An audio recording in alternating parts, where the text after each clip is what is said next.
Pues buenas tardes a todos y a todas. Iniciamos una nueva jornada de organizaciones conscientes. ¿Se me escucha? A ver, ¿sí? ¿Se me escucha bien? Sí. Espero yo que sí. ¿Vale? Bueno, estas jornadas están patrocinadas por Caixa Popular y nosotros somos el equipo de Aula Empresocial y vamos a iniciar, son 5 jornadas diferentes, donde nos sumergimos en temas que están fuera de la mainstream, de la corriente principal de lo que serían las empresas y las organizaciones, pero sobre todo en temas súper necesarios. Vamos a hablar de personas. Hemos venido hablando de personas. Y esta tarde tenemos una jornada súper interesante donde vamos a hablar de emociones. El papel de las emociones en las organizaciones. Las organizaciones están conformadas por personas, pues, ¿cómo no?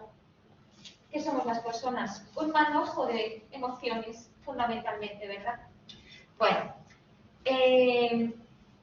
si tuviera que comenzar mi intervención tras esta presentación con una cita, yo diría que si anhelamos que cambien los frutos, debemos cambiar las semillas.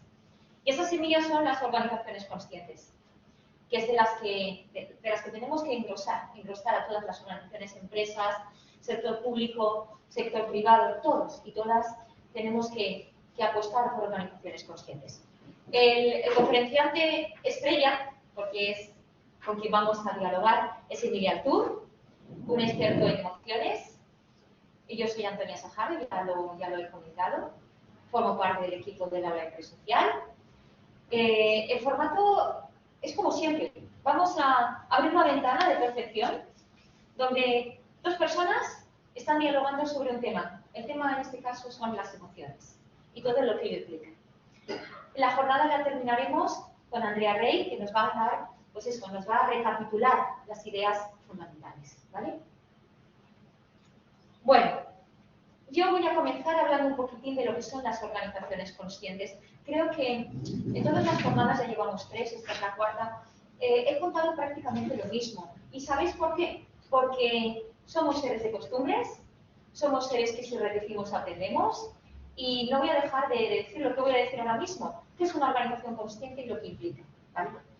Las organizaciones conscientes apuestan decisivamente por conjugar economía con salud y bienestar, lo prosaico, aunque necesario, y lo humano, las personas, mente, cuerpo y espíritu, sabiendo que lo primero no puede generarse si se obvia, se banaliza o se instrumentaliza lo segundo.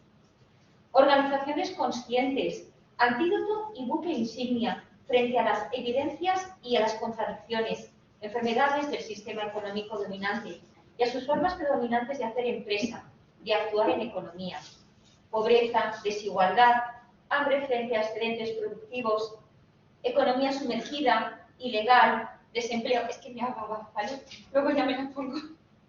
Desempleo crónico, carencia de expectativas laborales, alarmante desempleo juvenil, deificación del dinero, tecnología y materia, contaminación, sobreexplotación, esquilmación de especies, guerras, golpes de Estado, enfermedad, hikikomori, estrés o la depresión como segunda causa de discapacidad de las enfermedades cardíacas en este actual siglo XXI del progreso, de la globalización y de la sostenibilidad. Evidencias entrelazadas merced a una sola idea, un sistema concebido como ajeno al ser humano y donde su desarrollo lo deglute sin piedad, considerándolo como un mero medio para la consecución de sus objetivos. Un sistema tamizado de crisis alimentarias, climáticas, sanitarias, bélicas, que no conforma un modo adecuado de satisfacer las necesidades humanas. Un sistema basado en la exclusiva racionalidad mercantil, maximizadora per se, el más puro individualismo y un egoísmo económico medular, aséptico de valores, que bajo el tapiz de la libertad de empresa y de elección determina enormes, lastrantes y contradictorias desigualdades económicas y también sociales, donde el valor añadido social se torna negativo. Un modelo de actuación económica que se haya imbuido por los parámetros de la avidez, de la envidia, de la desconfianza, la irresponsabilidad, la desconsideración y el egoísmo, el miedo, la tristeza, y donde los individuos se perciben parte y piezas de una gran e inercial maquinaria ante la que nada parece que pueda hacerse. Un sistema que diluye con premeditación la centralidad del ser humano en el mismo y que trata con el rigor de la indolencia su imbricación primigenia y finalidad última en el seno del proceso de desarrollo socioeconómico, alejándolo cuando no excluyéndolo y convirtiéndolo en un mero servidor del mismo. Y todo ello con su correlato en el comportamiento organizacional, en su mayoría demasiado orientado a su propia conservación financiera, marginando por completo la dimensión humana, donde más allá de su tamaño, el denominador común de demasiadas organizaciones es tomar decisiones y desarrollarse por pura inercia, sin tiempo para reflexionar y cuestionarse su función, su motivación y su funcionamiento.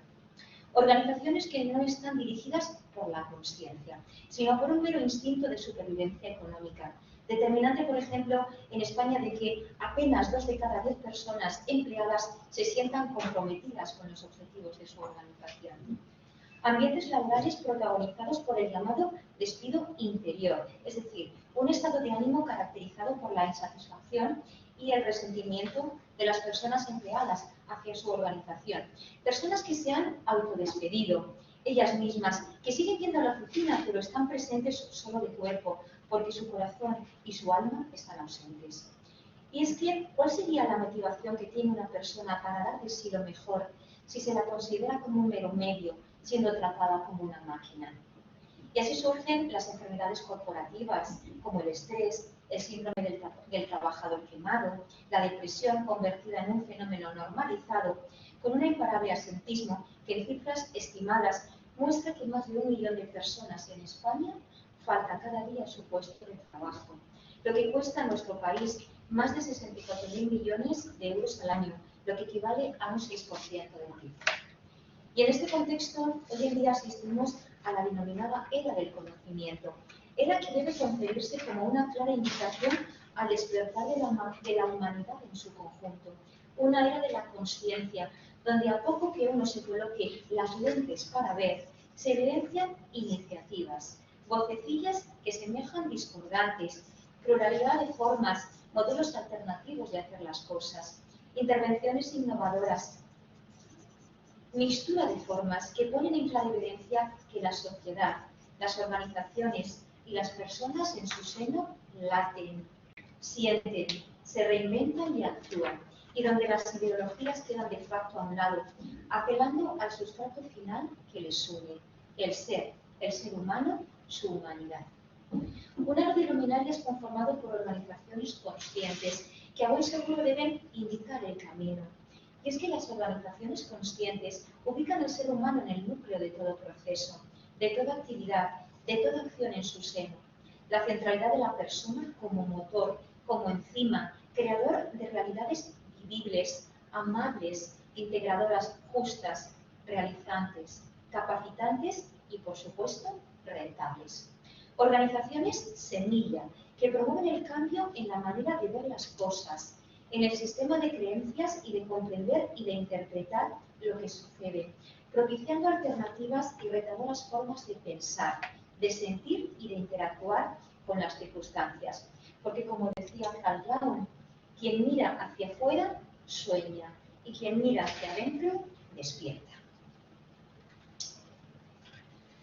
Organizaciones reales, con una sensibilidad especial, que fomentan el autoconocimiento y el autocontrol de las personas que la integran, en pro de un equilibrante clima de grupo. Organizaciones que favorecen las interacciones amables y de crecimiento mutuo entre los trabajadores, los equipos y los departamentos, donde integran los equipos cohesionados, creativos, eficientes y eficaces, unidos sobre valores de la cordialidad, de la colaboración, el apoyo mutuo y la empatía. Organizaciones que establecen relaciones respetuosas con el entorno social y medioambiental. Organizaciones que disponen de un equipo de líderes comprometidos, líderes inspirados, que lideran desde el alma, que son capaces de mantener el rumbo y lograr la total transformación de la organización. Organizaciones que tienen claro que el conocimiento, la salud, la inteligencia, la creatividad, la felicidad, las emociones y el talento de las personas que las conforman son su principal fuente de riqueza. Organizaciones que miran, que escuchan, que trabajan desde los valores, que cuidan, que miman, con vocación para y por las personas, su complejidad y su carácter plural, y que solo de esta manera conciben y retan a la excelencia. Este es el hilo argumental en virtud del cual hemos concebido estas jornadas que hoy se centran en el papel de las emociones en las organizaciones. Temas que son genuinamente humanos y que no pueden desligarse para nada de cualquier núcleo empresarial, organizativo, núcleo humano. Hoy, con Emilia Artur, vamos a abrir esa ventana de percepción al complejo mundo y sobre todo retador de las emociones, y os emplazo para el mes que viene. Han sido jornadas mensuales y el mes que viene hablaremos del valor de la confianza. Qué interesante también. ¿Cuánto cuesta montar la confianza, verdad? ¿Cuánto cuesta hundir confianza? Y es tan frágil perderla. Vamos a debatir sobre ello. Yo ya me callo, o bueno, dejo de disertar, por así decirlo, y vamos a charlar con Emilia sobre emociones. Vamos a presentar a Emilia Artur. Bueno, preséntate tú, Emilia, ¿cómo te definirías? La verdad es que después de a Antonia, que no es la primera vez, pero la verdad es que cuando estás con ella te pega un subidón. Yo tengo que decirlo así, y dices, Antonia, tú tendrías que estar todos los días en los puestos de trabajo, 5 minutos de gloria y la gente se enchufaría. Bueno, me llamo Emilia Artur, yo de formación, y hago siempre la típica broma de formaciones de formación, no que se deforme, pero mi formación es jurídica, básicamente, pero en esta vida, con 52 años, pues la verdad es que he tocado muchos palos, en muchos sectores, privados, públicos, como empresario y como trabajador. Siempre digo que en una mesa cuadrada, al haber estado en los 4 lados de la mesa, pues, y haber vivido en esos 4 lados, la verdad es que me ha tocado vivir palos muy diversos. Y hace años que no me dedico a la abogacía pura y dura, sino que toco ámbitos más relacionados con la economía social, la responsabilidad social corporativa, el desarrollo sostenible.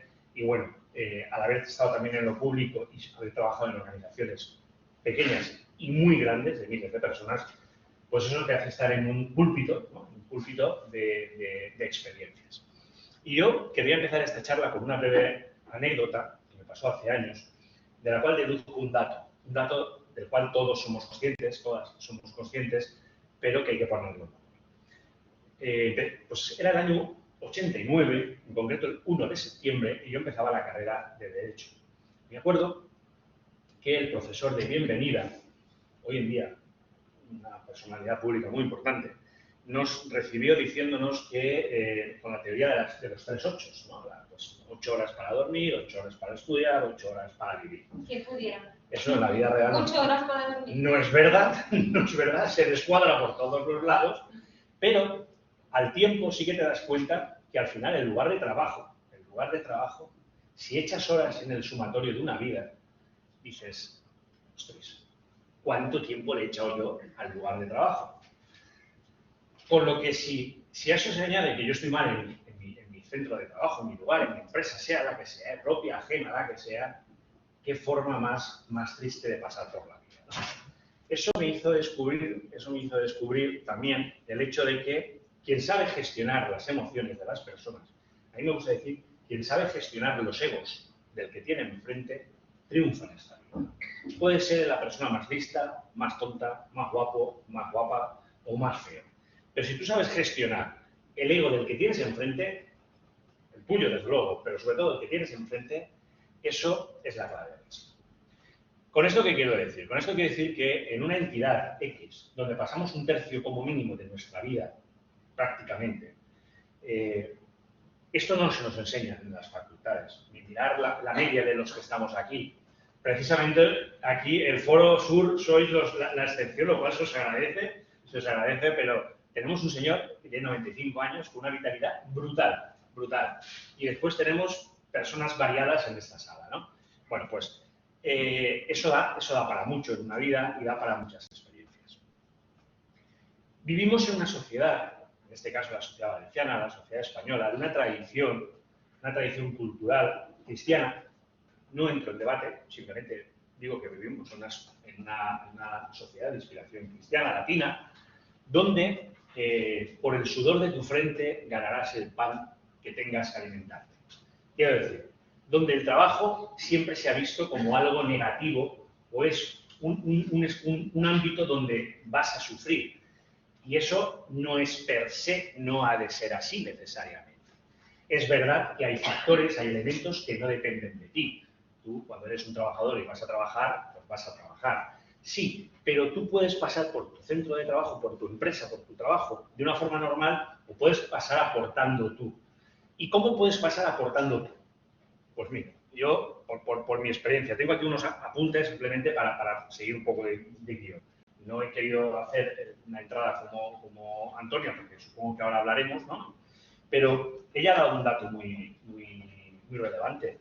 La amabilidad, el estar a gusto en un centro de trabajo, supone que la empresa no tenga pérdidas por bajas por depresión o por estrés. El estrés nos está matando, nos está matando como colectivo, como sociedad. Es la gran lacra del siglo XX y ahora rebota el XXI. O sea, no sé si sois conscientes, yo esto lo descubrí desgraciadamente relativamente hace poco. El estrés es capaz de romperte un hueso, literalmente. Por cómo coge en los músculos, si eso se mantiene en el tiempo, esto se puede cronificar. Si eso se cronifica, pues no dejarás de estar en tu baja. Si tú estás de baja, evidentemente tú no estarás bien para trabajar y tu empresario o quien esté por encima de ti o tú mismo si eres el empresario, evidentemente eso va a generar pérdidas. ¿Con esto qué quiero decir? Con esto quiero decir que el trabajo no necesariamente debe ser un castigo y no tenemos que ver los entornos laborales como entornos hostiles. Se pueden ver de otras formas. A Antonia le gusta hablar de las empresas conscientes. Perfecto. Es una terminología que no hay que rehuir de ella. Al igual que hablar de amabilidad en la empresa, pues tampoco es una palabra. Hay veces que determinadas palabras nos cuesta verbalizarlas porque nos da pudor, nos da como vergüenza, ¿no? Decir, bueno, es que en una empresa la amabilidad, una empresa puede descubrir el amor al trabajo, en una empresa puede... Pues sí, en una empresa vamos a ganar dinero, evidentemente, en una empresa partimos de un mínimo, que es el cumplimiento de la ley, evidentemente, pero fuera de esos dos aspectos, lo que tú marques en un centro de trabajo, en cómo te gestiones a ti mismo, es fundamental. Es fundamental partir de un autoconocimiento. Si no sabemos cuáles son los tips, los gaps, los elementos, los inputs, no sé cómo decirlo, los indicadores que nos hacen fallar hacia un lado o hacia otro, y llega un momento que cuando se tiene una edad y cuando ya se han vivido experiencias y vivencias, uno ya sabe a qué tecla no ha de tocarse para que no pase determinada cosa, ¿de acuerdo? Por lo cual, invertir, que no gastar tiempo en un autocontrol, en un autoconocimiento, es importante. Invertir tiempo en aplicarse valores, sobre todo el principio de asertividad o de empatía, ¿no? La capacidad que tenemos de empatizar con el que tenemos de enfrente. Empatizar no significa comulgar con ruedas de molino. Son dos cosas distintas. Lo que es injusto es injusto y no tienes por qué empatizar con lo injusto, pero sí que puedes empatizar con tu compañero o tu compañera de trabajo ante unas circunstancias que probablemente en un momento determinado le hagan actuar de una forma y a ti percibir que estás siendo hostil. Si tú haces ese esfuerzo por esa empatía, probablemente entiendas determinado resultado. Fijaros que los que estamos en esta sala hemos vivido la evolución de los directores de recursos humanos a directores de personas, a directores de talento. O sea, ya no somos meros recursos humanos, que parece que no tenemos sentimientos, no tenemos vivencias. No, hoy en día, cuando hablamos de talento, cuando hablamos de personas, damos por hecho de que todos tenemos una serie de valores, una serie de circunstancias que nuestro empleador va a intentar saber cuáles son para enfocarnos nuestro puesto de trabajo o nuestro ambiente para poder adecuar y ser más productivos. Perfecto, al final la empresa debe generar beneficios. Eso son otra de las palabras que parece que si las dices te estás alineando con alguna teoría capitalista. Bueno, no, las empresas están para ganar dinero, ya está. Lo que hay que ganar dinero es dentro de unos parámetros donde todo el mundo no nos hagamos daño y podamos funcionar. ¿no? Para ello generamos positividad en el ambiente. ¿Qué tipo de positividad podemos generar en el ambiente? Pues mira, lo primero, buscando y acercándonos a compañeros que nos sean más afines o que sean más amables. ¿Significa que tenemos que desdeñar a los que no lo son? No. Significa que de entrada, hasta que te ubiques en tu entorno de trabajo, pues eso es un elemento positivo. Segundo elemento positivo, controlar nuestros pensamientos. El famoso dicho aquel, ¿no? Que lo oí el otro día por enésima vez y siempre se me olvida. No sé si era Jet o quienes, hablando con su nieto, le decía, abuelo, ¿tú cómo era la anécdota? ¿Cómo eres en la vida? ¿No? En la vida tenemos el símil de los dos diablillos, ¿no? El diablillo bueno y el diablillo malo, ¿no? El lobo bueno y el lobo malo. La leyenda cherokee es una leyenda cherokee, efectivamente. Siempre, y al final, y uno es que te dice las cosas malas, y el otro te dice las cosas buenas, y el nieto te dice... Va a ganar el que alimentes. El niño le pregunta al abuelo, y abuelo, ¿y quién gana? Dice, va a ganar a quien tú le des de comer, a quien alimentes, ¿no? Bueno, si tú vives en una retroalimentación negativa, tú no puedes obtener otra cosa que negatividad. Fue Einstein el que dijo que si quieres resultados distintos, haz cosas distintas. Si siempre haces lo mismo, obtendrás siempre lo mismo. Si siempre vas con un espíritu negativo al trabajo, probablemente encontrarás entornos pues esos, negativos en tu punto de trabajo. Esto yo lo he vivido en primera persona en muchísimos ambientes y he dedicado muchos esfuerzos a que la gente se vea en positivo para este tipo de acciones. Siguiente, comparte tu punto de vista. O sea, haz partícipe a la persona que tienes delante, a quien tienes al lado, tu compañero, de cuáles son tus opiniones. A veces pasan situaciones por mero desconocimiento y no por maldad. Nos acordamos todos, antes estábamos hablando de filosofía, pero fue Thomas Hobbes el que dijo aquello de homo homnis lupus, ¿no? El hombre es el hombre para el hombre. Sí, pero también fue Thomas Hobbes el que dijo homo homnis agnus. El hombre también es un cordero hacia el hombre. El hombre es bueno per se. No tenemos por qué presuponer. Y la mujer, quiere decir. El hombre y la mujer, perdón. El ser humano. El ser humano no tiene por qué ser malo para con el ser humano si el ser humano tiene que ser bueno por sí mismo. Después, esto a veces puede parecer una ñoñería, pero esto es así y es, efectuemos actos de bondad. O sea, hagamos actos de amabilidad. Yo no sé si habéis visto una película, por favor, verla cuando podáis, y es Cadena de Favor. Claro, o sea, buenísima. Esa película te cambia la vida, o sea, os lo digo abiertamente. O sea, por favor, a vosotros que estáis online. Como la vida es bella. O Como la vida es bella. O sea, son películas que no es que estén bien hechas, que evidentemente están bien hechas. Es el trasfondo de decir, bueno, como tomas como por hábito realizar un acto de bondad, el hábito se consuma. Y si te lo tomas como un hábito significa que lo repites en el tiempo, ¿no? Pues, por ejemplo, ver, escuchar, atender a tus compañeros, a tus compañeras de trabajo, pues es otra de las acciones. Yo me acuerdo que yo me ha tocado mediar, bueno, yo soy mediador, y cuando hoy digo mediador me refiero a que, bueno, soy mediador del Colegio de Abogados, me ha tocado efectuar mediaciones, o sea, ayudar a las personas a buscar las soluciones. Un mediador no da soluciones, un mediador ayuda a encontrar soluciones. Es distinto.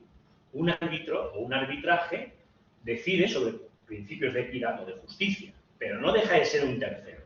Mientras que un mediador lo que ayuda es que cuando dos personas tienen un conflicto, ¿de acuerdo? Un interés o una posición, es de ayuda a que sea esas personas, las que salgan de ellos la solución.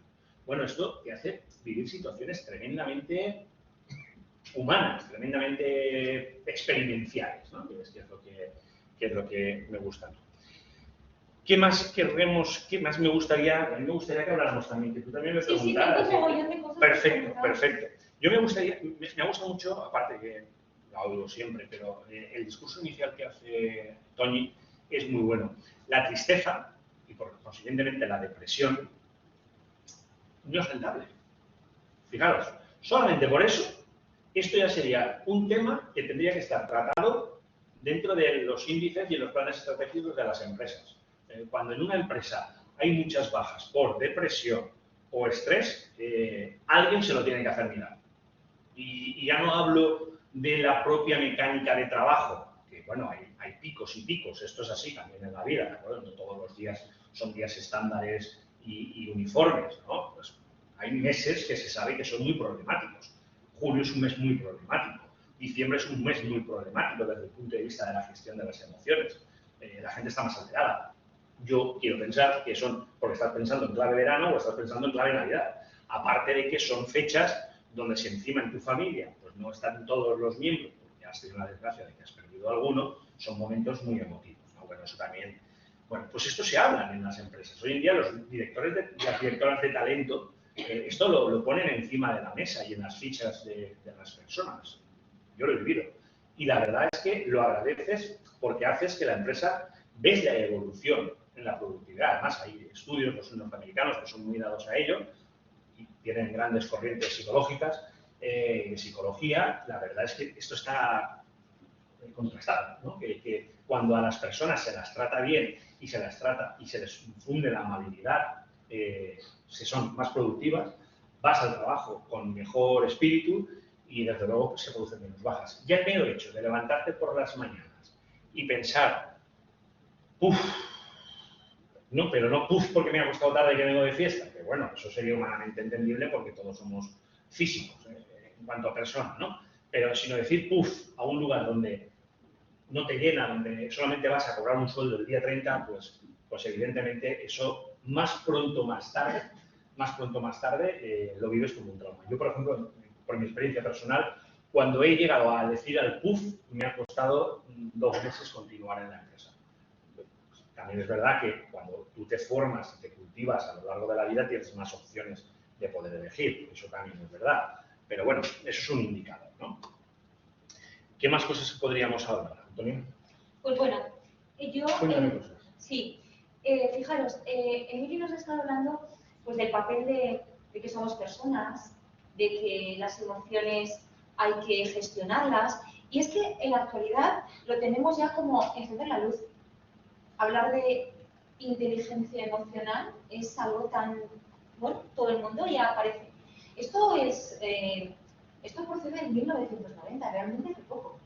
Fue cuando Daniel Goleman escribió ese tocho que parece una Biblia de inteligencia emocional.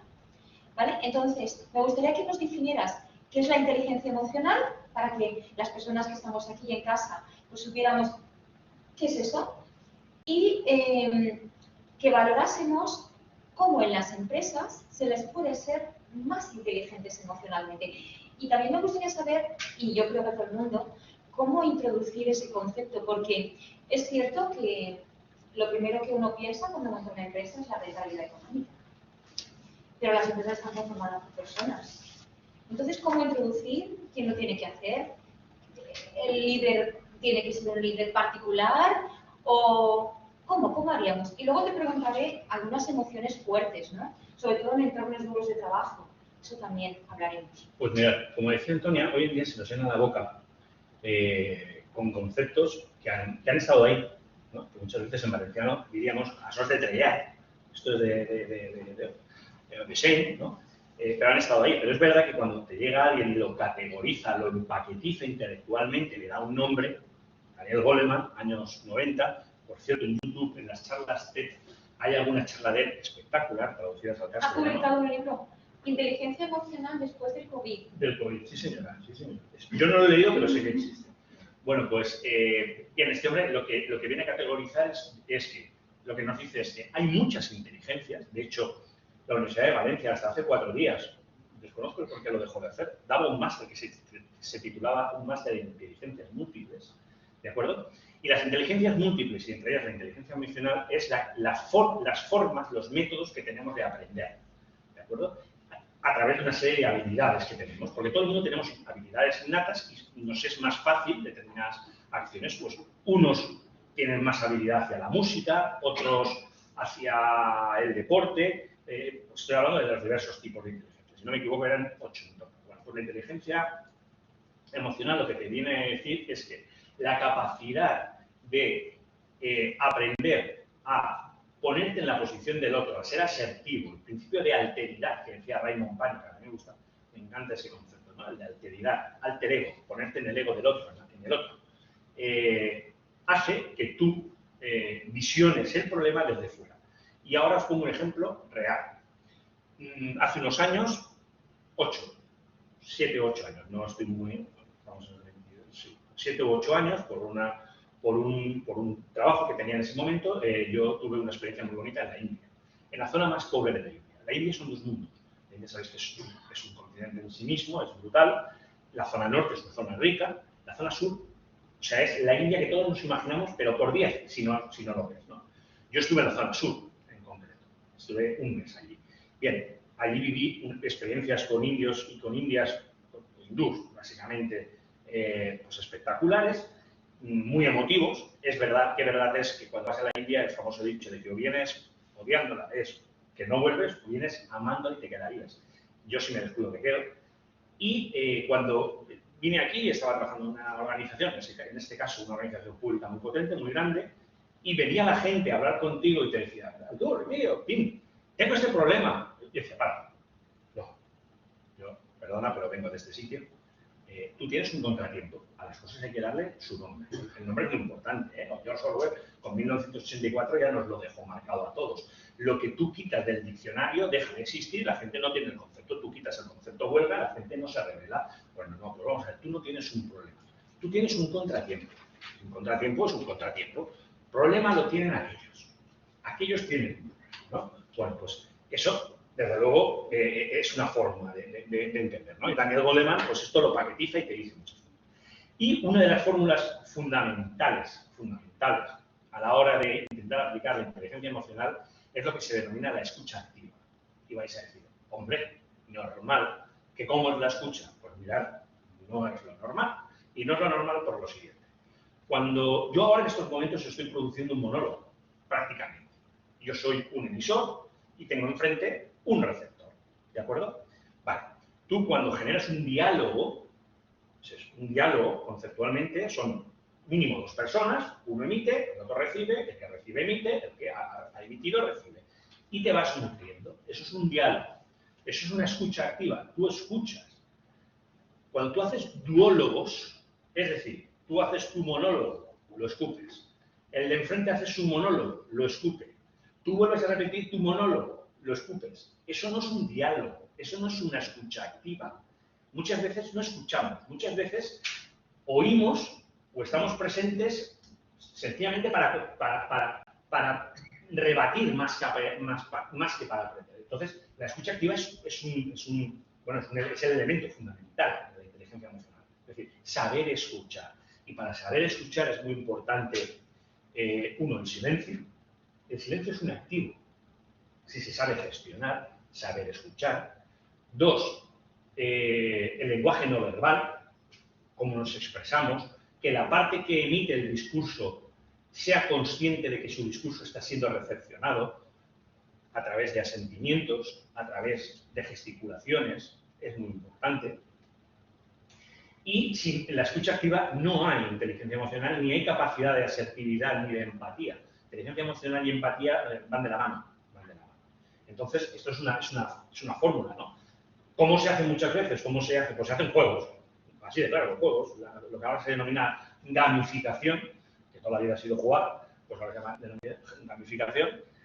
Toda la vida ha sido grupos de interés, ¿no? Y ahora son stakeholders. Parece que si no le ponemos un nombre en inglés la cosa no existe.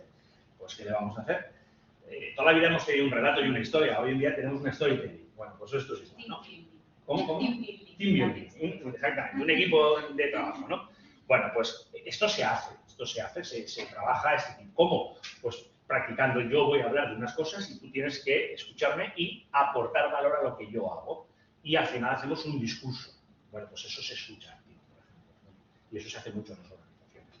Es verdad que en las organizaciones esto está calando, pero esto es un apostolado, ¿eh? Y perdona que use esta expresión, es decir, un apostolado en el sentido de ir difundiéndolo, porque no todo el mundo ni le gusta, ni todo el mundo está receptivo a este mensaje. Esto también hay que decirlo y no hay que engañarlo. Pero bueno, el hecho de que aquí ya seamos 10 personas más, todas las que estamos viéndolo online, pues ya denota un interés, ¿no? Esto antes era impensable. Yo, por ejemplo, participo en mucha formación de abogados y jueces en técnicas de mediación. Pues de media son 40-50 alumnos todos los años, de media, entre abogados y jueces, solamente de la demarcación de Valencia Ciudad. O sea, no hablo de otras demarcaciones. Bueno, pues esto está calando y yo creo que es la tendencia a la cual va el futuro. Porque tú tienes esa tendencia y con esa tendencia tú interpretas la economía. Y por eso hoy en día se nos llena a todos la boca, y pertenecemos al aula empresarial, se te llena la boca de un concepto de economía social que a lo mejor hace años era impensable hablar de ello. ¿Por qué? Porque la gente va adquiriendo esa praxis. Lo que pasa es que sí que es cierto eso que estás diciendo, que como ese proverbio chino que si quieres comer un mes planta semillas, si quieres comer un año planta árboles, y si quieres vivir siempre educa tu pueblo. Pero es que hablar de emociones en la empresa, como tú bien has dicho, es duro todavía. Sobre todo porque la corriente general prima a las personas brillantes frente a las personas bondadosas. Entonces, tú has hablado de la importancia de la bondad. Y yo, bueno, puedo ser muy positiva. ¿Qué tendríamos que hacer para abrir más esa posibilidad de que la inteligencia emocional se tuviera en cuenta, fuera considerada como uno de los activos? Es decir, cuando una persona postula para un trabajo, por supuesto el currículum vitae, por inteligencia cognitiva, pero ¿qué podríamos hacer para que se valorase? Bueno, esta persona puede ser buena trabajando en equipo, puede ser buena comunicando, puede ser buena como líder, porque es que cuesta mucho. ¿Y por qué? Porque, claro, las empresas miran el bolsillo. Dos datos, Antonio. ¿Cómo hacerlo? ¿Cómo hace eso? Dos datos, Antonio. En Francia, en los departamentos de personas, antes de recursos humanos, hoy en día, por también unos motivos de trabajo de la Cámara de Comercio francesa, que he trabajado mucho, las grandes tendencias son en igualdad de condiciones, mirad lo que digo, en igualdad de condiciones, la persona sensible a la literatura o a la filosofía se queda en el puesto de trabajo. Hablo de Francia, ¿de acuerdo? ¿Qué nos pasa en esta cultura nuestra? Y no quiero denostarla, pero tú has dicho un elemento. ¿Qué tendría que pasar? Que cambiemos el chip cortoplacista del cual todos vivimos. Y digo todos y todas, yo el primero. El concepto cortoplacista y velocista de rapidez en el cual estamos inmersos es cancerígeno, es dañino para la persona. Todo ha de ser para ayer y todo se ha de vivir para mañana y, si me apuras, poco más. Esto lo que nos hace es imbuirnos, estar tan cerca del problema o de la situación que no te hace evolucionar. Yo siempre aconsejo, cuando he hablado con empresarios, siempre digo lo mismo. Alejémonos, o sea, lo máximo que podamos de la organización. Mirad como si estuviéramos en un dron. Efectivamente. No voy a decir siéntete superior, no es la palabra, pero mira desde arriba, aléjate. Mira, para eso es muy bueno los planes estratégicos, las visiones, ¿no? Es decir, ¿cómo te quieres ver dentro de 2 años? Tampoco hace falta vernos dentro de 20 años porque nadie sabe qué va a pasar en 20 años. Pero bueno, año y medio, 2 años, visiónate, genera hábitos. Estoy leyéndome ahora un libro que lo empecé el viernes y me lo voy a acabar esta noche, porque es droga dura, que se llama Hábitos Atómicos. Es de un psicólogo norteamericano y es espectacular. Hábitos Atómicos. O sea, es un libro de manual, ¿no? Que te dice que, bueno, todas aquellas pequeñas acciones que todos los días de forma pequeña hacemos se convierten en grandes transformaciones. ¿Método Kaizen de los japoneses? Correcto. ¿Vale? Y además, al final, el mundo oriental en eso de eso tenemos mucho que aprender de ellos. Muchísimo. ¿Cultura contemplativa te refieres? Por ejemplo. Claro, el problema está en que vivimos en una sociedad, la nuestra, que hablas de vida contemplativa y a todo el mundo se le aparece Santa Teresa de Jesús. Y sí, eso era una forma de contemplativa súper respetuosa, evidentemente, pero eso no significa ser una persona contemplativa. Contemplativa supone también, pues eso, vivir contemplando y experimentando el día a día que vives, el presente, efectivamente. Que llaman los budistas. En eso Antonia y yo estamos bastante alineados, ¿no? Y porque esto es bueno, es que al final es bueno para la persona es bueno para la relación de pareja, es bueno para la sociedad Y para el negocio. y es bueno para el negocio. Quería llegar, y es bueno para el negocio.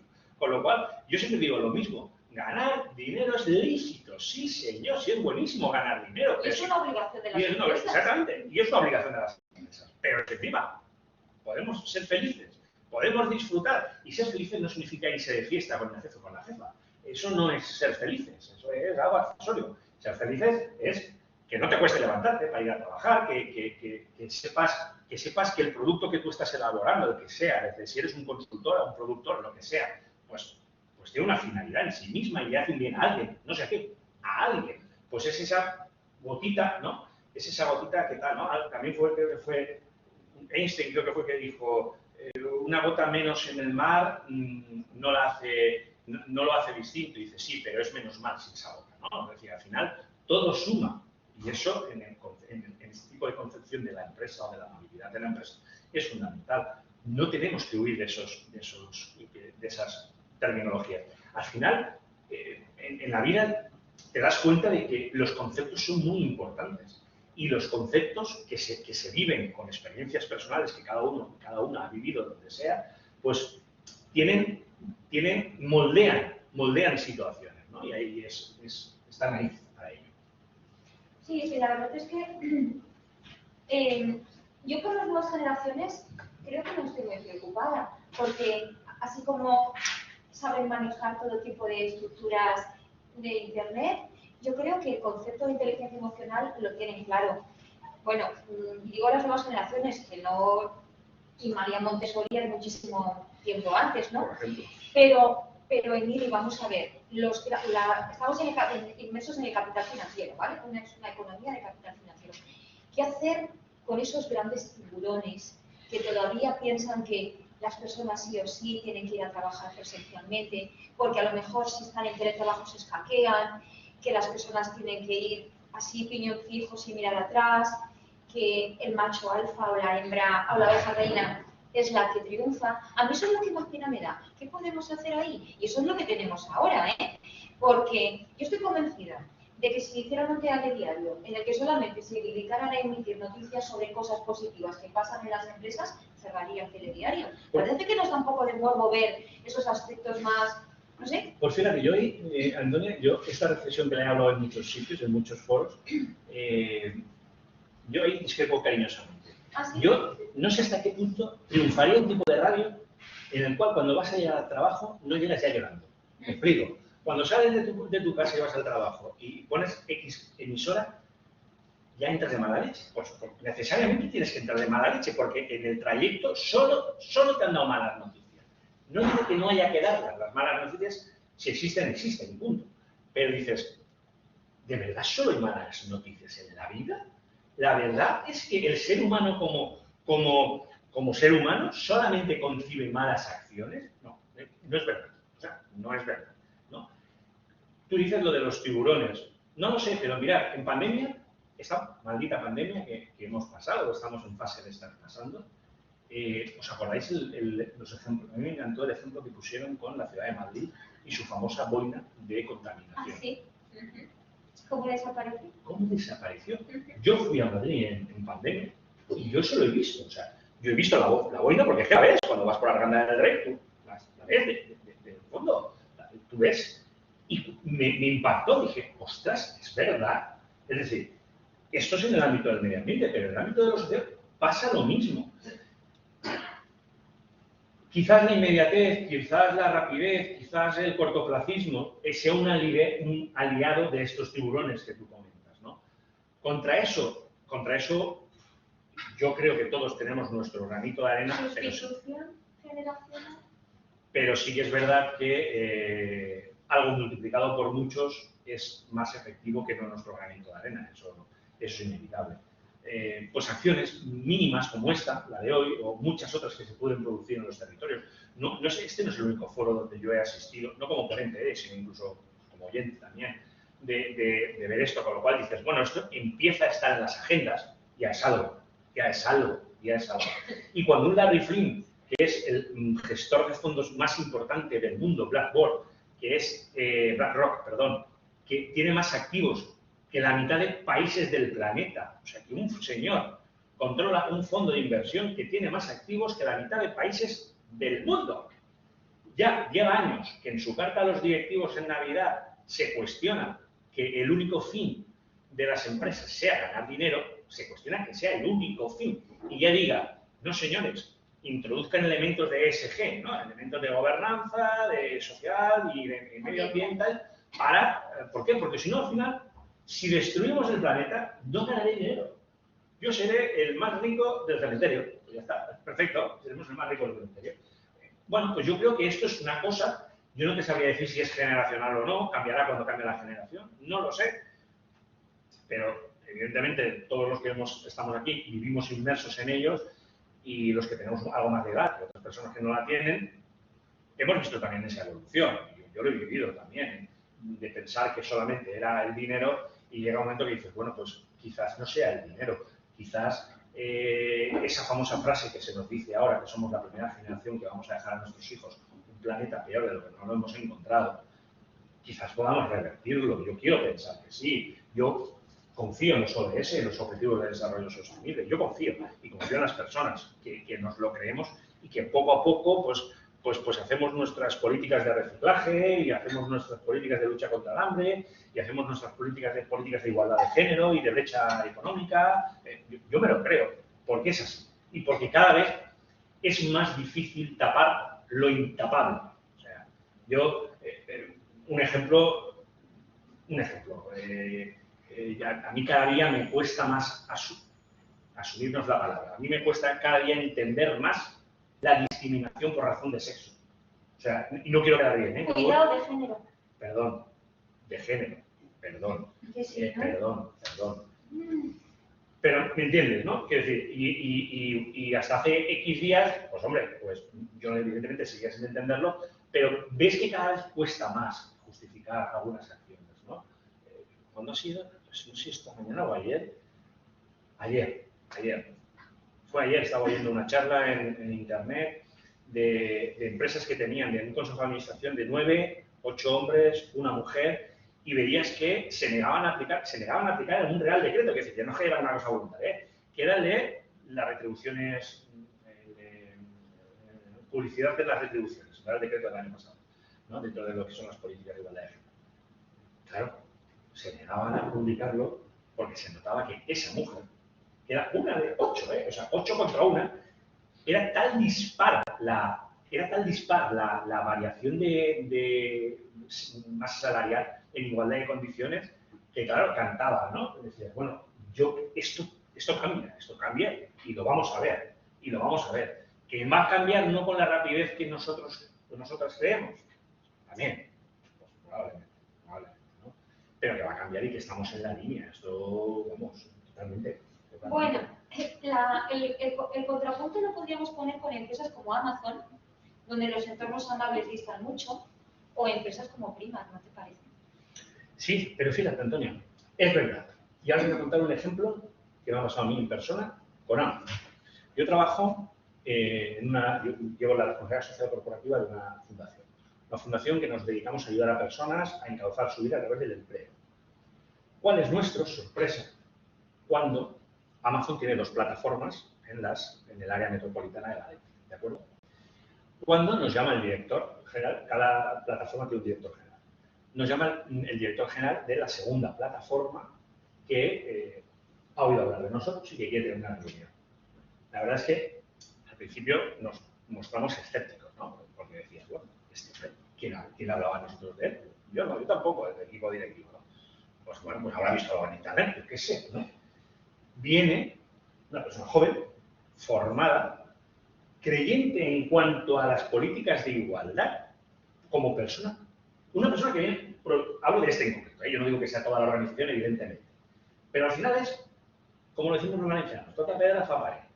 Bueno, pues este hombre que provenía de un mundo del tercer sector, de unas ONGs muy concretas, de Galicia, tal y cual, había oído hablar de nosotros, un fuego, y a través de una política de ayudas a ONGs que tiene Amazon, permiten que cuando se instalen los centros logísticos, ellos visualizan quiénes son las ONGs que están en un radio X de kilómetros, que trabajan con personas y con problemas de inclusión y les ayudan con un donativo generoso. Y no nos defiendo, por favor, que yo sé lo que está pasando en los Estados Unidos y tal, pero cuando, aparte de que este hombre nos llamara y nos dijo esto, le exigimos que para que eso se produjera tenía que venir a conocernos. No valía solamente que hiciera una transferencia. Bueno, pues ha sido uno de los días más bonitos que yo he tenido en un año y medio. Hablar con esta persona. Y al final dices, ¿esta organización es lo que es? ¿O son las personas lo que hacen las organizaciones o son lo que son? Porque yo quiero pensar, yo soy un tío positivo, pero positivo con experiencia. Quiero pensar que si en esta organización todos fueran como este señor, ¿vale? A lo mejor algunas imágenes que tenemos de esta organización se nos quitarían, ¿vale? Lo cual no significa que evidentemente hay organizaciones X que hacen lo que hacen y lo hacen mal. Y eso hay que condenarlo siempre, ¿no? Pero esto, al final dices, ¿qué verdad es que las cosas son los que las personas marcamos, lo que seamos? La organización más buena del mundo mundial te puede salir rana porque el líder, la lideresa, te sale rana. Sí, claro. Pues igual, pero a la viceversa, ¿no? Esto lo vivo, o sea, esto lo he vivido yo, es decir, no es un tema de teoría ni de lectura fácil, ¿no? La verdad es que me impactó. O que una gran empresa del sector automovilístico ubicada en la Comunidad Valenciana, que tengo que ser muy inteligente, pues que sus trabajadores y sus trabajadoras decidan que un trozo de una parte de su nómina sea para ti por hacer una acción solidaria tal cual. Sí, pues dices, la gente es buena. Es lo que decíamos antes, al final dices, no tengo por qué pensar que todo el mundo es malo. A lo mejor tengo que generar cauces también para que la gente se exprese. Eso lo he visto yo también, ¿no?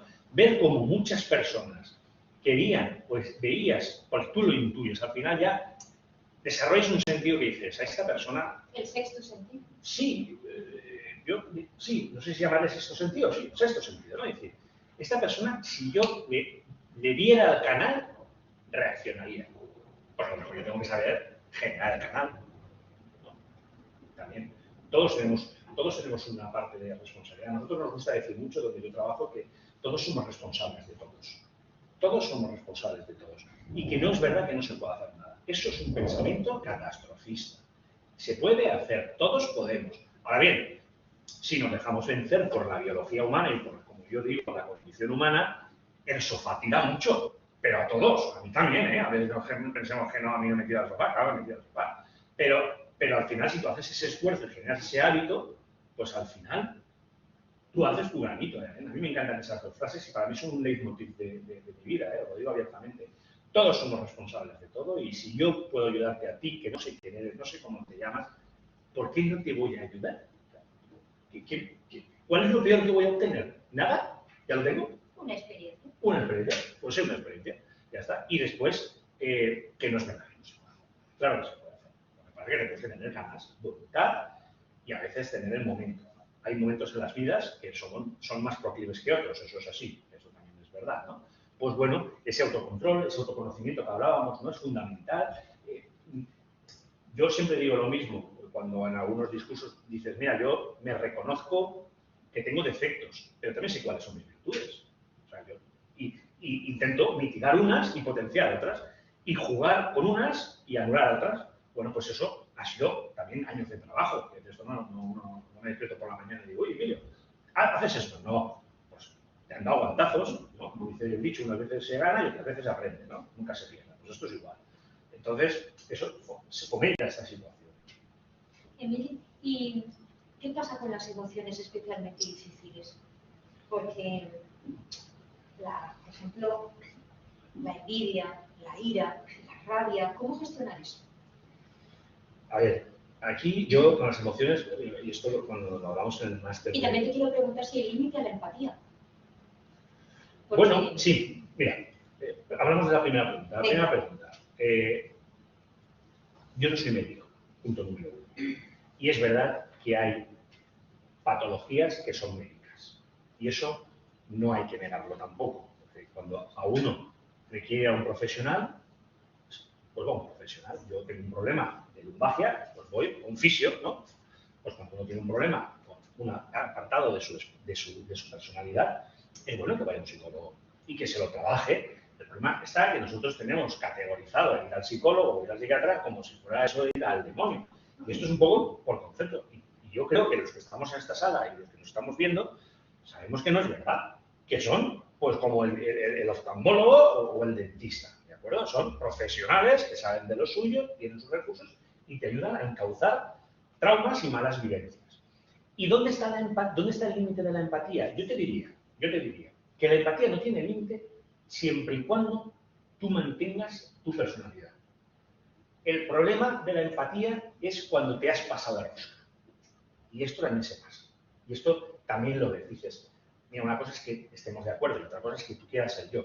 Son dos cosas distintas. Yo soy yo, tú eres tú, y podemos empatizar en un 99,99%. Pero dejémonos un uno a cada una, para nuestro espacio de libertad, ¿no? Y esto también lo es. Esto también se ve, ¿no? Quizás el límite pues eso, de traspasar esa barrera es lo que marca el tope de la empatía. Fuera de eso, la empatía no tiene por qué tener tope. Fuera de eso. ¿Qué valores tendría que tener un líder para considerarlo inspirado en términos de inteligencia emocional? ¿Cómo debería dirigir a su equipo? Porque esto es muy importante, porque claro, los propietarios solamente quieren apoyar resultados. Es complicado encontrar de esos grandes tiburones que llamo yo, que realmente se remanguen y vayan ahí con los equipos. Sí, pero fíjate, una cosa es ser un tiburón que tiene una concepción negativa y otra cosa es ser un líder o lideresa. Sí, pero yo me refería a los líderes como los gestores de personas, vale, no a los propietarios. Entonces, ¿qué cualidades tendría que pues tener? Mira, no lo digo yo, lo dicen todas las estadísticas cuando se pregunta a la gente. Cuando a la gente se le pregunta, ¿tú qué valoras de un líder o de una lideresa? El valor número uno es la credibilidad. O sea, a partir de ahí hay estadística para todos los gustos. Pero en el uno es lo único que no se falla. Que alguien sea creíble. Tú no puedes practicar una política de reciclaje o intentar imbuir a tu organización en una vida de economía circular, pues eso, pues consumiendo plástico a gogo, haciendo lo contrario de lo que estás predicando. ¿Por qué? Porque no eres creíble. Y eso es algo que aprendemos, y por aprender me refiero, captamos el ser humano. El ser humano cuando aprende, y de aprender me refiero a captar, capta las mentiras. Nosotros captamos también las mentiras. No voy a decir mentiras, perdón, las incongruencias. ¿De acuerdo? Entonces, una persona incongruente difícilmente será un líder como tú lo estás planteando. Inspirado. Inspirado, correcto. Muy bueno. Una palabra preciosa. ¿De acuerdo? Sí, sí. Es de Daniel Goleman.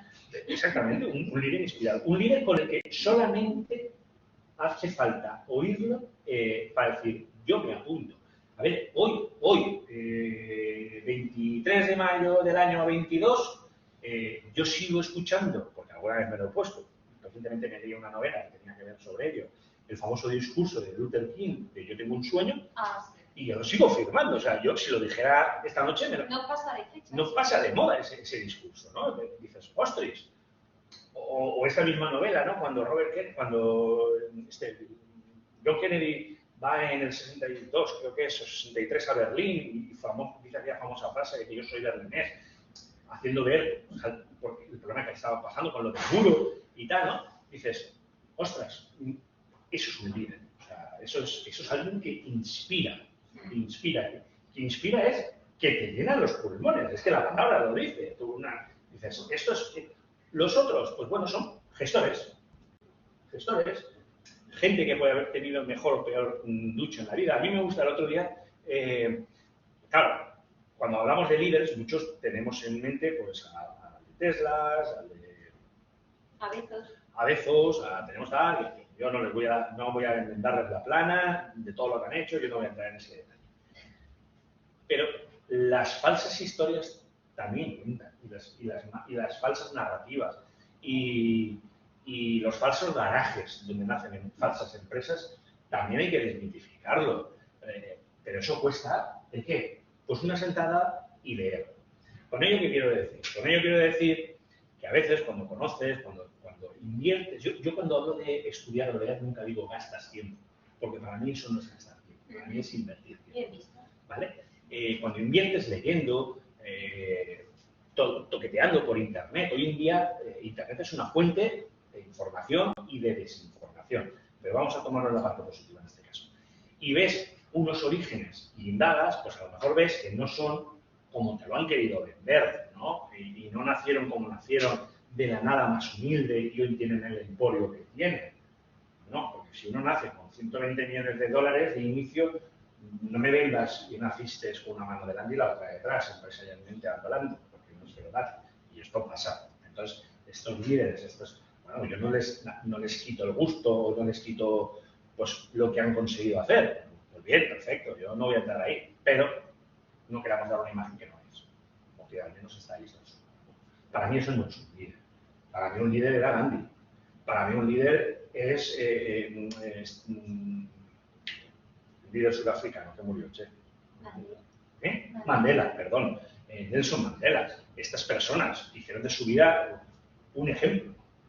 Una virtud. Oye, una virtud. Estos son líderes, ¿no? Hoy en día. Y dices, hoy tenemos esta gente. Hoy pensamos en alguien que sea de esta categoría humana. Faltan referentes. A mí me cuesta. Y los referentes son buenos. Siempre son buenos, ¿eh? Siempre son buenos. Siempre son buenos. ¿Y qué pasa cuando en una organización hay personas que son, claro, es normal, que sean menos inteligentes emocionalmente que otros? ¿Cómo lidiar con un jefe con muy poca inteligencia emocional? Y esto me lo preguntan mucho. Eso es complicado. ¿Cómo lidiar con él? Pues mira, nosotros cuando hablamos de esto hablamos de no ponerte al mismo nivel de entrada, aun reconociéndole que tiene un estatus laboralmente hablando superior a ti, porque si es tu jefe, eso es así. Y dos, capeando y aguantando inicialmente. Capeando y aguantando inicialmente, sabiendo que hay un límite. Y el límite, siempre hay un límite que está por encima de todos, incluso de esta persona, y es el legal. ¿Vale? Siempre y cuando no traspase determinadas líneas que son legales, te toca hacer un sobreesfuerzo a ti. Si él no lo hace, de un aguante. Y en una inversión medioplacista, no hablo ni de corta ni de larga, en muchos de los casos tiene un éxito. En muchos de los casos, no estoy diciendo siempre, ¿eh? Porque hay bordes, muy bordes. Y eso también hay que decir, pues ya está. Y hay gente que es patológica. Y esto también es verdad. Y cuando te encuentras uno de estos, pues tienes un problema. Esto también es verdad, ¿vale? Pero yo no quiero jugar con ese escenario radical. Pero si él no lo es, aguántalo tú y con tus acciones que sean el espejo donde él intente verte. Donde él intente verse. Esto también supone mucho cultivo de la integridad de las personas, porque hay gente que no está dispuesta a pasar por ahí. Yo lo respeto. Pero claro, a mí cuando me preguntan, ¿tú qué haces? Digo, yo hago esto. No significa que tú lo tengas que hacer. No significa que tú lo tengas que hacer. A mí no ha funcionado. Cada uno, yo siempre digo lo mismo, cada uno tenemos que tener nuestro método de vida, ¿no? La gracia del método y del sistema es que al final el sistema es bueno si para ti funciona. Pero el sistema no tiene que ser bueno porque sea el sistema. Mi sistema de estudio es mío, que me lo he hecho yo en esta vida, y a mí me va de lujo. A mí el duro le va de lujo. Ahora, yo no sé cómo le va a Antonio, porque no lo sé. Pues mi sistema de resistir emocionalmente personas de esta tipología, el lenguaje es muy importante, ¿eh? El lenguaje es muy importante. Tipología es aguantar yo si puedo aguantar. Y si pasan la línea, evidentemente, hacer lo que tengo que hacer. Eso sí que es verdad. Entonces, Emili, las personas emocionalmente inteligentes son más resilientes, ¿no? Sí, tremendamente más resilientes. Tremendamente por 100 más resilientes. Y son más felices. ¿Más optimistas? Sí. Sí. Y eso te lo digo, pero a corto plazo. Eso sí que se ve a corto plazo. Las personas que intentan tener una vida o enfocar su vida desde el punto de vista de una inteligencia emocional, de una capacidad de empatía, acostumbran en un índice muy elevado de porcentaje a ser más felices, que no significa que no hayan infelices, significa que hay un elevado porcentaje mucho más feliz que uno que no tenga esta capacidad. Pero de largo, Antonio. Y además, no es falaz, no es mentira el dicho de que el humor es un rasgo de inteligencia. Practicar el humor. Y el humor no es el chiste fácil. El chiste es una herramienta del humor, ¿de acuerdo? Pero el humor es saber reírse, el primero de ti, ¿vale? Y lo siguiente de generar situaciones cómodas, de situar situaciones agradables. Mirad, yo he vivido situaciones tremendamente agresivas y violentas que las he roto con un chiste, pero así. Pero yo os digo que en algunas con personas, situaciones muy desagradables.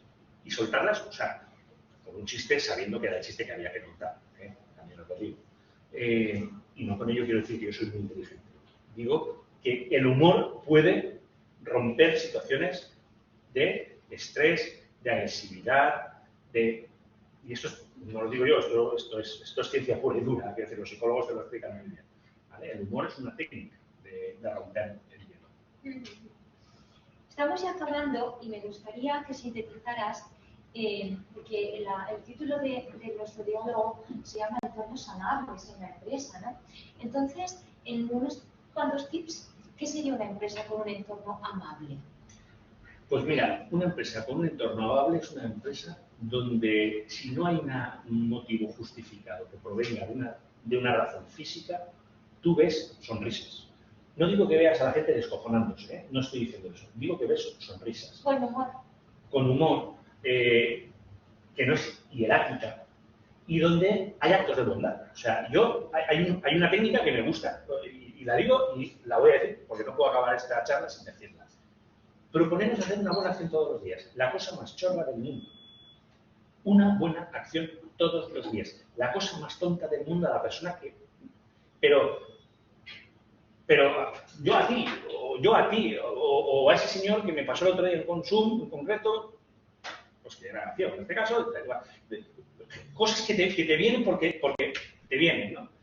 Haz una buena acción todos los días. Y se puede, Antonio, y se puede. Sí, y eso lo que hace es genera un acumulativo en tu haber. En términos económicos, en tu haber, genera un suma y sigue, un suma y sigue, un suma y sigue. Y tú acabas irradiando felicidad, amabilidad y bondad. Y cuando tú irradias eso, es difícil que la gente que te envuelve no se contamine. Esa contaminación es buena. Y esto es lo que se hace. Es cierto, es totalmente cierto, porque hace unos años Daniel Pink, que fue asesor de Al Gore, nos habló de la motivación 3.0 y decía que una de las patas de motivar a las personas es, pues, no trabajar solo para ti, sino aportar algo para y por los demás. Y viene muy en la línea de lo que nos está diciendo Miguel. Ha sido un placer. Yo ahora quería abrir a los que estamos aquí en presencia o en online, pues si tienen alguna cosa que preguntar o matizar o aportar, es el momento. Yo también quiero decir, y voy a decirlo en castellano, que todos podamos entender, que me he comido alguna muy gorda en esta vida. Esto también pasa, ¿eh? Quiero decir, también te hace aprender. También te hace aprender. Claro que sí. ¿Qué es la vida sino un proceso de ir aprendiendo, ¿no? Cada día? Y no hay casualidades, sino causalidades. Bueno, eso supongo que a lo mejor los más jóvenes que están aquí aún no se han dado cuenta, pero seguro que vais a dar cuenta tarde o temprano, seguro. Bueno, hemos hablado esta tarde de emociones, de entornos amables. Espero que este diálogo, que ha sido más bien un monólogo, que me has dejado terminar un poco, pero yo estaba alucinada. Estaba súper bien. O sea, escuchándote, la verdad es que muy bien, ha sido estupendo. Pero yo os agradezco a todos vuestras caras, porque para mí es muy importante visualizar los ojos. Sí. A los que estáis online no es tan fácil. Sí, estaban muy interesados. Pero a mí, yo no puedo dar una conferencia, yo lo paso muy mal. Sabéis que hay plataformas que no permiten ver a quién tienes al otro lado. Sí, yo lo paso fatal, pero fatal es fatal, además no me gusta. Si puedo evitarlo, lo evito. Pero cuando doy alguna charla, y yo a lo largo, Antonia lo sabe, y mañana también Teresa, das muchas charlas a lo largo del año, me gusta mucho ver cómo reacciona la gente con el lenguaje no verbal. Aquí no te puedes quejar, No por nada, sino porque dices, no piensan que les estoy metiendo un gol. Y esto es importante. Sí. Creo que han captado lo que les estoy diciendo. Sí, ha sido la verdad. O al menos esta noche, cuando lleguen a casa, dirán, hemos oído uno que otro, muy loco. No parecía, pero era majo, ¿no? Pero, ostras, me ha hecho pensar en algo. Pues, ya estoy pagado, punto, Sí, acabó. Es verdad. cadena de favores, con que Cadena de favores. solamente lo haya pillado. Bueno, ha sido un placer estar aquí con Emili y ahora Andrea Rey nos va a hacer bueno, pues las conclusiones para que saquemos esas ideas, ¿no? Y esta noche reflexionemos todavía con mayor claridad. Adelante, Andrea. Bueno, no sé, porque habéis dicho muchas cosas, yo no sé si lo habré recogido todo o qué. Lo intentaremos y además es que con lo que hemos hablado y de que vi las caras y la comunicación no verbal, ay sí, que si no, no me vendes de casa, que como hemos hecho el café, es que te veía ahí Toñi y molesta un poco, ¿no? Sí, ahí estamos. Sí, pero ahora espera, sí, la voy a poner aquí, que si no me molesta. Y también es que creo que eso que nos sentimos todos, cuando lo ibais contando, nos sentíamos de, sí, esto me ha pasado, o me veo aquí, ¿no? Y la amabilidad. Como decía Toñito, hemos abierto una ventana al mundo de las emociones en las empresas, ¿no? Y pasamos más de un tercio de la vida en el trabajo, eso es así, o más, ¿no? Cada vez cuando voy a fichar, y muchas veces pone, es 8 horas, aceptamos, ¿no? Entonces es muy importante con quién trabajemos. Yo tengo amigas que, por ejemplo, lunes, otra vez a trabajar, digo, pues a mí, a ver, no me gusta madrugar, pero no me importa, pasamos mucho tiempo y por ejemplo, pues en la universidad cuando hacemos proyectos y demás estamos muchas horas, al final es que te lo pasas bien y pues no, pues me apetece estar aquí, me apetece ir a mi trabajo porque me lo paso bien y creo que eso es muy importante, ¿no? Queremos estar en una organización que nos trate a las personas, que no trate a las personas como máquinas, como decía Tony, ¿no? Porque no lo somos personas con emociones, sentimientos, y por ello las empresas tienen que promover el cambio a través de la creación de entornos amables. Está demostrado que la amabilidad favorece un ambiente de trabajo armónico y evita la enfermedad que nos decía Emile, la enfermedad del siglo XXI, del estrés y las depresiones. Así pues se generan pues colaboraciones entre equipos y no solo eso, ¿no? Sino que reduce también el coste de las empresas por ese absentismo, ¿no? Como decía Tony, podemos estar presentes en cuerpo, pero no en alma y en corazón. Entonces, eso es muy triste, ¿no? Estar en un sitio donde no quieres estar, ¿no? Además, pues las personas positivas son más creativas, más productivas. Entonces, si es todo beneficio, ¿por qué no somos más amables, ¿no? ¿Qué nos cuesta con esas pequeñas acciones que decía Emily? Y es que es verdad, ¿no? Además que hace 2 semanas o así estaba en lo que nos gusta Emily, los team buildings estos, ¿no? Nos proponían un juego con Lego, ¿vale? Y entonces a las empresas, a los empleados les ponía en diferentes mesas y cada uno cogía un rol, el de líder, el de pensar, el de calcular y demás. Y nos decía que las empresas cada vez contratan a gente amable y que siempre alguien quiere tener a alguien con una sonrisa y que sea amable y que te ayude en su equipo, ¿no? Entonces cada vez eso es muy importante, ¿no? Y es este cambio que decíamos, que nos propongamos a ser más amables, ¿no?